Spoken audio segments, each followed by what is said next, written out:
गुजरातच्या 25 जागांचे कल हाती आलेले आहेत। गुजरातमधून एक ब्रेकिंग बातमी येते। 25 पैकी 24 जागांवर भाजपची आघाडी आपल्याला पाहायला मिळते, तर काँग्रेसला फक्त एका जागेवर आघाडी गुजरातमध्ये दिसते। पण हा एक सुद्धा त्यांच्याकडे बोनस असेल तिथे, एक जागा सुद्धा जी आघाडी आहे जर आला तर हा सुद्धा एक सुद्धा बोनस, कारण गेल्या वर्षी पैकीच्या पैकी जागा होत्या गुजरात आणि राजस्थानमध्ये। तर राजस्थानमध्ये सुद्धा सर एनडीएला फटका बसताना आपल्याला पाहायला मिळतोय। गेल्या वेळी 25 जागा जिंकलेल्या होत्या भाजपला, आतापर्यंत 13 जागांवर आघाडी मिळताना दिसते। 13 तर काँग्रेस 9 जागांवर आघाडीवर आहे।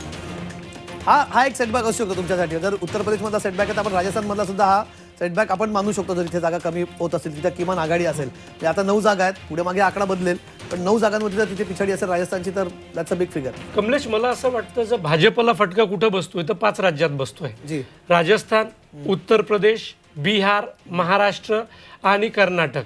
हे आत्ता आकडे काही जरी असतील तर मला वाटतं 1 वाजेपर्यंत थांबलं पाहिजे। त्यावेळेला जेव्हा कल स्थिर व्हायला लागतील तर तुला दिसेल की या 5 राज्यामध्ये भाजपचा आकडा कमी होतोय। भाजपचा आकडा बघा राज्यातले आपण बघूया, राज्यातले कुठले कुठले निकाल। राज्यात आता भाजपचे सुभाष भामरे हे आघाडीवरती आहेत। गोव्यामध्ये काँग्रेसच्या शोभा बच्चाव सुद्धा पिछाडीवर आपल्याला पाहायला मिळत आहेत। मलाही आश्चर्य वाटतं जेव्हा सकाळी शोभा बच्चाव आघाडीवर तिथे होत्या, कारण बाहेरचा उमेदवार आहे तिथल्या, जरी मुस्लिम दलित मतांचा आपण म्हटलं की एक बाजूने तिथे एक गठ्ठा मतदान पडते, पण तरी सुद्धा तिथे भाजपची ताकद आहे। दोन्ही उमेदवार बाहेरचा, अनेक गोष्टी या खरं तर शोभा बच्चाव यांच्या विरोधात जाणार, त्या फार अशा ऍक्टिव्ह पण नाहीत। म्हणजे बऱ्याच दिवस मी काँग्रेसमध्ये राहिला, मी काँग्रेसचा मी नाशिकचा प्रभारी होतो जी 2 वर्ष। म्हणजे असं बोलू नये, पण शोभा बच्चाव ताई जर तिकडून नाशिकमध्ये कॉर्पोरेशनला पण निवडून येऊ शकत नाही अशी परिस्थिती आहे, आणि त्यांना डायरेक्ट धुळ्यामध्ये उमेदवारी दिली ती बाळासाहेब थोरातांनी।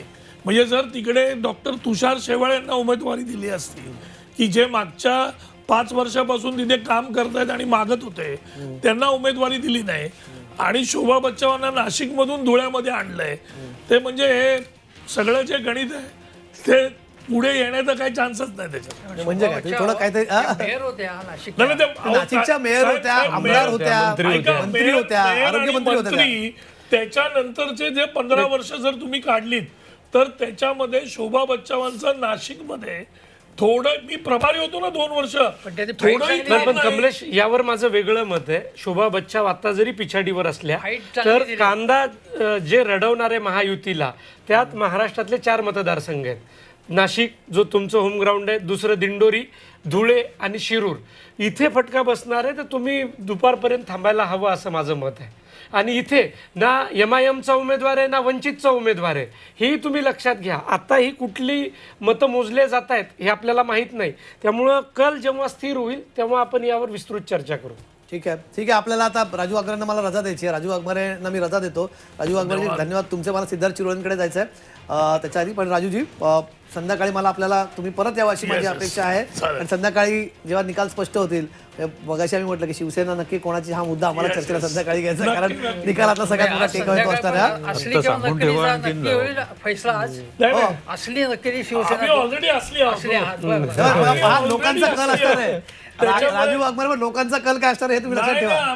बघा कोर्टाचा निकाल आहे, आम्ही असली आहोत, पक्ष आमचा, चिन्ह आमचं आणि जनता आमची, आणि जागा पण आमच्या। नक्की शिवसेनेचा विजय होणार आहे असं तुम्हाला म्हणायचं? असली शिवसेना जिंकणार। अच्छा, बघा आकडे फायनल होतील तेव्हा, पण अजूनही आकडे सर 2 ब्रेकिंग येत आहेत महत्त्वाच्या। महाराष्ट्राचे आकडे काय बदलत नाहीत। तर संदीप काय ब्रेकिंग आहे आपण बघतोय आताच्या घडीची एक ब्रेकिंग बातमी। महाराष्ट्रामध्ये महाविकास आघाडी पुढे तर महायुती पिछाडीवर जाताना पाहायला मिळते। राज्यात महाविकास आघाडी 25 तर महायुती 20 जागांवर आघाडीवर आहे। भाजप 13 जागांवर तर ठाकरे गट 11 जागांवर आघाडीवर आहे। शिंदे गट 6 तर राष्ट्रवादी शरद पवार गट 5 जागांवर आघाडीवर असल्याचं पाहायला मिळत आहे। महाराष्ट्रामध्ये महाविकास आघाडी मुसंडी मारताना दिसते।